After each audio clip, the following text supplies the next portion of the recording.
Perayaan Hari Raya Idul Fitri tahun ini berbeda dengan tahun sebelumnya karena dibarengi oleh pandemi virus corona. Lalu, seperti apa perbedaannya? Berikut liputannya. Perayaan Hari Raya Idul Fitri biasanya dimanfaatkan oleh masyarakat untuk bersilaturahmi dengan keluarga atau kerabat dekat. Kegiatan mudik atau pulang ke kampung halaman saat Hari Raya merupakan salah satu kegiatan yang erat kaitannya saat mendekati Hari Raya. Namun, sayangnya, Lebaran tahun ini akan berbeda karena pandemi virus corona yang mengharuskan masyarakat untuk tetap di rumah saja dan berjaga jarak dengan orang lain. Lalu, seperti apa perbedaan Hari Raya tahun ini dengan tahun sebelumnya? Ya, kali ini saya sudah bersama teman saya, Alvina Damayanti. Kami di sini ingin ngobrol-ngobrol santai. Sebelumnya saya mengucapkan selamat Hari Raya Idul Fitri 1441 Hijriah. Minal aizin wal faizin, mohon maaf lahir dan batin. Nah, ngomongin tentang Lebaran nih, tahun ini Lebaran kita itu agak sedikit berbeda ya daripada tahun-tahun yang sebelumnya. Karena tahun ini kita Lebaran dibarengi oleh adanya pandemi dari COVID-19. Nah, makanya ada beberapa protokol-protokol kesehatan yang harus diikuti dan yang tidak boleh dilakukan nih selama perayaan Hari Raya Idul Fitri. Nah, ngomongin tentang Idul Fitri, apa sih perbedaan Idul Fitri tahun ini sama tahun kemarin, ada nggak? Pastinya ada. Kalau buat saya pribadi, karena kan saya kan punya kampung di Jawa, iya. kan? Jadi pertama pasti nggak bisa mudik, ya kan? Karena larangan dari pemerintah.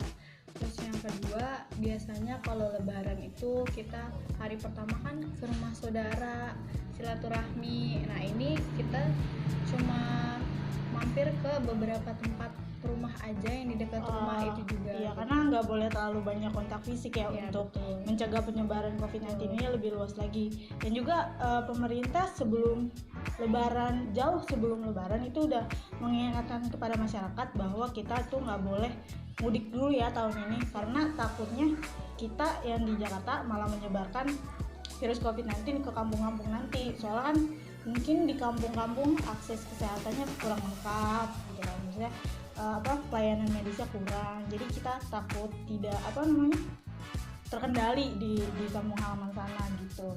Nah, itu juga terkait halal bihalal kan biasanya kita salam-salam ya. Iya. Terus sekarang juga kayak cuman dari jauh, dari jauh.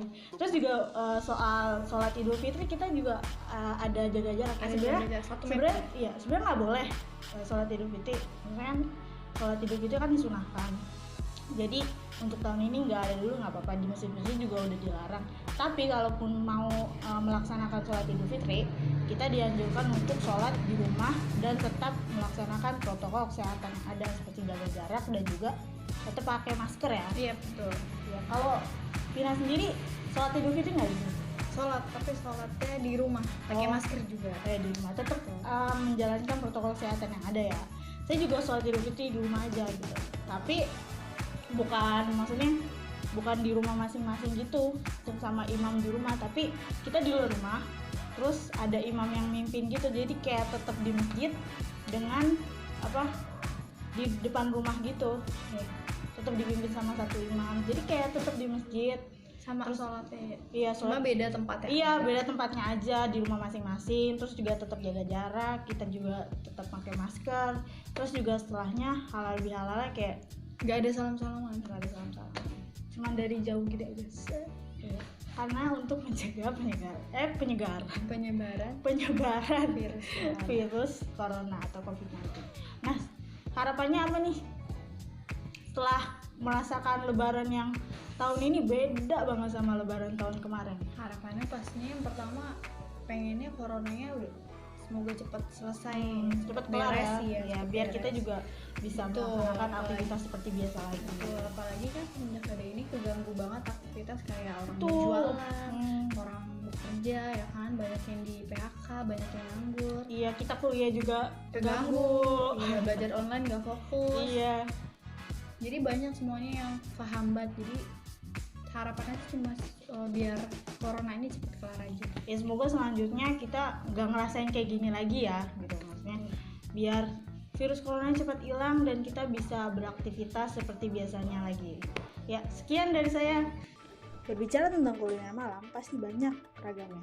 Selanjutnya saya mempunyai kesempatan untuk mencicipi beragam makanan di Jalan Cidodol. Seperti apa? Berikut liputannya.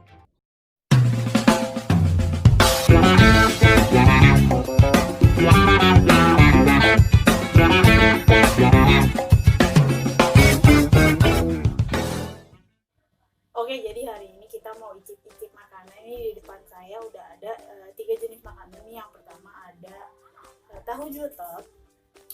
Yang kedua ini ada kerang saus padang. Terus ini yang ketiga ada dimsum. Nah, ini semua saya beli di Pasar Cidodol gitu. Jadi sepanjang Pasar Cidodol itu mulai dari sore sampai malam itu banyak banget berjajar makanan yang enak-enak, terus yang murah-murah tapi dijamin enak banget, cocok banget buat hidangan malam. Terus kalau misalnya mau nyemil-nyemil, nah pertama kita mau nyobain tahunya dulu. Jadi tahunya ini dia tuh tahu pedas, isinya ada wortel, terus ada kol, ada cabenya juga.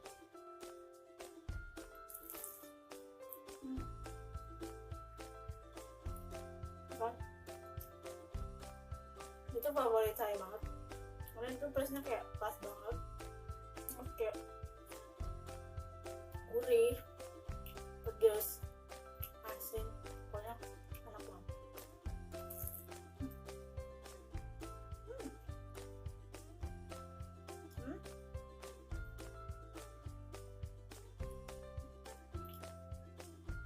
Enak banget pedasnya.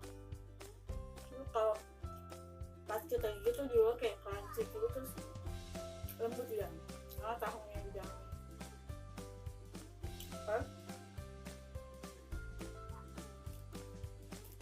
Dulu kita mau nyobain dimsumnya.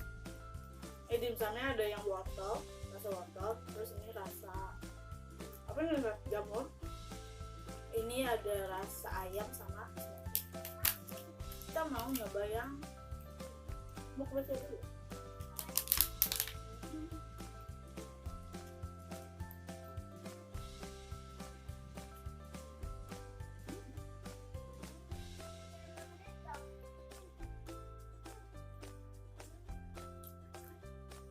Enak banget mukbangnya, berasa di dalamnya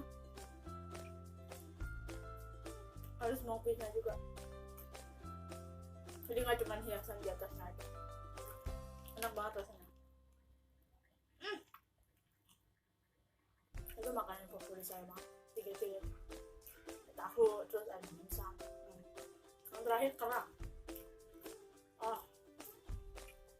Ini adalah salah satu favorit saya banget. Udah berapa kali saya bilang, soalnya emang saya suka banget. Ini besar banget, gede banget. Nah, saus padangnya kita coba.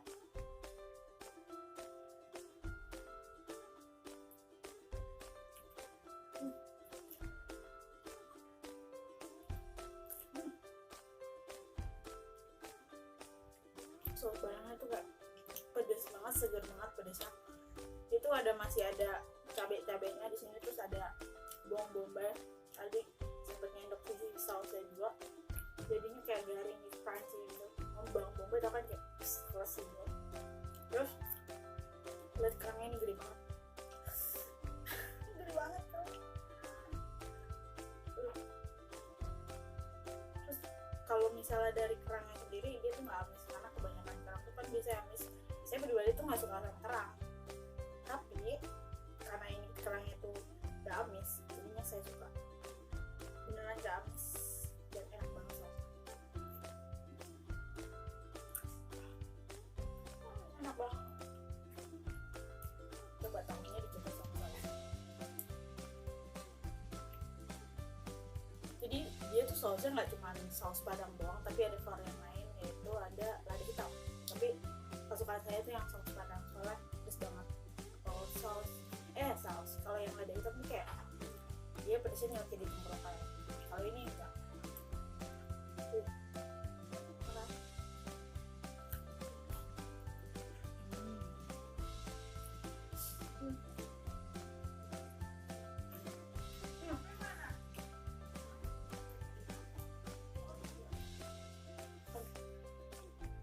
perpaduan pedas tahu jeltotnya sama saus bayangnya tuh pas banget. Tapi pedas tetap pedas. Buat kalian yang pecinta pedas, ini cocok banget.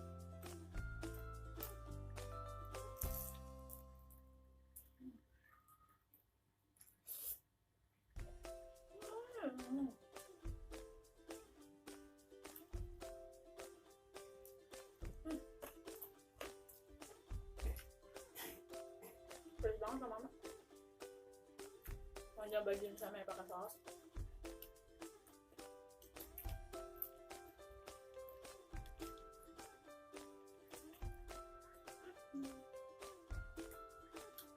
Wah.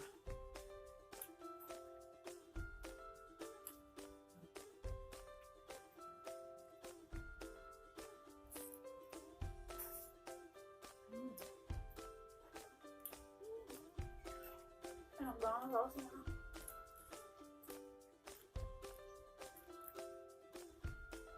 Perpaduan rasa dari smoke beefnya sama sausnya tuh kayak nyatu banget. Wah.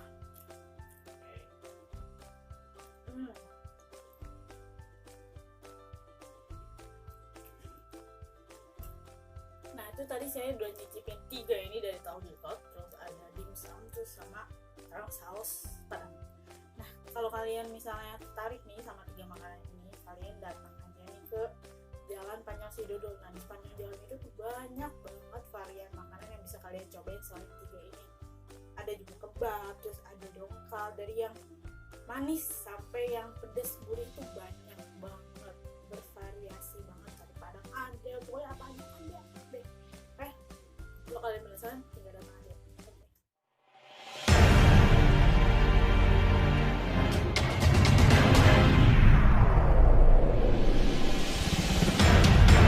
Saat ini sedang dijalankan new normal. Masyarakat bisa kembali beraktivitas seperti biasa, namun lain hanya dengan para siswa di sekolah. Mereka belum bisa masuk sekolah karena ditakutkan akan menyebarkan lebih banyak atau lebih luas lagi virus corona. Lalu seperti apa bentuk kerinduan mereka terhadap sekolah? Berikut liputannya. Era new normal saat ini sudah diterapkan. Tempat-tempat umum yang tadinya ditutup seperti kafe, pasar, dan tempat umum lainnya sudah beroperasi kembali seperti biasa. Namun, tidak dengan sekolah yang belum dibuka kembali semenjak 3 bulan yang lalu. Hal tersebut tentunya memicu kerinduan bagi para siswa. Mereka saat ini terpaksa belajar dengan sistem online dari rumah. Salah satunya adalah Niki. Siswi ini mengaku sangat rindu belajar di sekolah. Belajar dari rumah sangat membosankan menurutnya. Di sekolah, ia merindukan bercanda dengan teman-temannya, belajar dengan gurunya. Ia bahkan rindu dengan ruang kelasnya. Dan ia sangat rindu melakukan aktivitas-aktivitas di sekolah. Ia sangat berharap virus ini agar cepat hilang, sehingga ia bisa kembali bersekolah kembali dan beraktivitas seperti biasanya lagi. Semoga sih corona cepat hilang, bisa belajar di sekolah lagi, aktivitasnya seperti biasa lagi.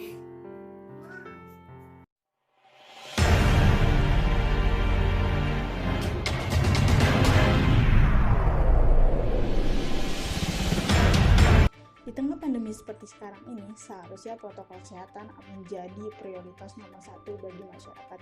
Namun, nyatanya tidak semua masyarakat menuruti protokol kesehatan ini. Lihat di mana di Pasar Kebayoran Lama, para pelanggan dan pembeli mengabaikan protokol kesehatan. Seperti apa liputannya? Berikut. Pasar Kebayoran Lama Jakarta Selatan kembali buka setelah sebelumnya pedagang menutup tokonya karena perintah PSBB. Setelah new normal diterapkan, pasar ini kembali buka seperti biasanya dengan syarat harus mengikuti protokol kesehatan. Namun, nyatanya masih banyak para pedagang dan konsumen yang tidak mematuhi protokol kesehatan, seperti menggunakan masker dan berjaga jarak. Terlihat beberapa pedagang dan pembeli tidak menggunakan masker saat transaksi jual beli dilakukan. Para pembeli juga terlihat tidak menjaga jarak dengan satu sama lain. Kondisi seperti ini nantinya ditakutkan akan mengakibatkan virus COVID-19 semakin menyebar luas dan menambah jumlah kasus positif terjangkit virus COVID-19.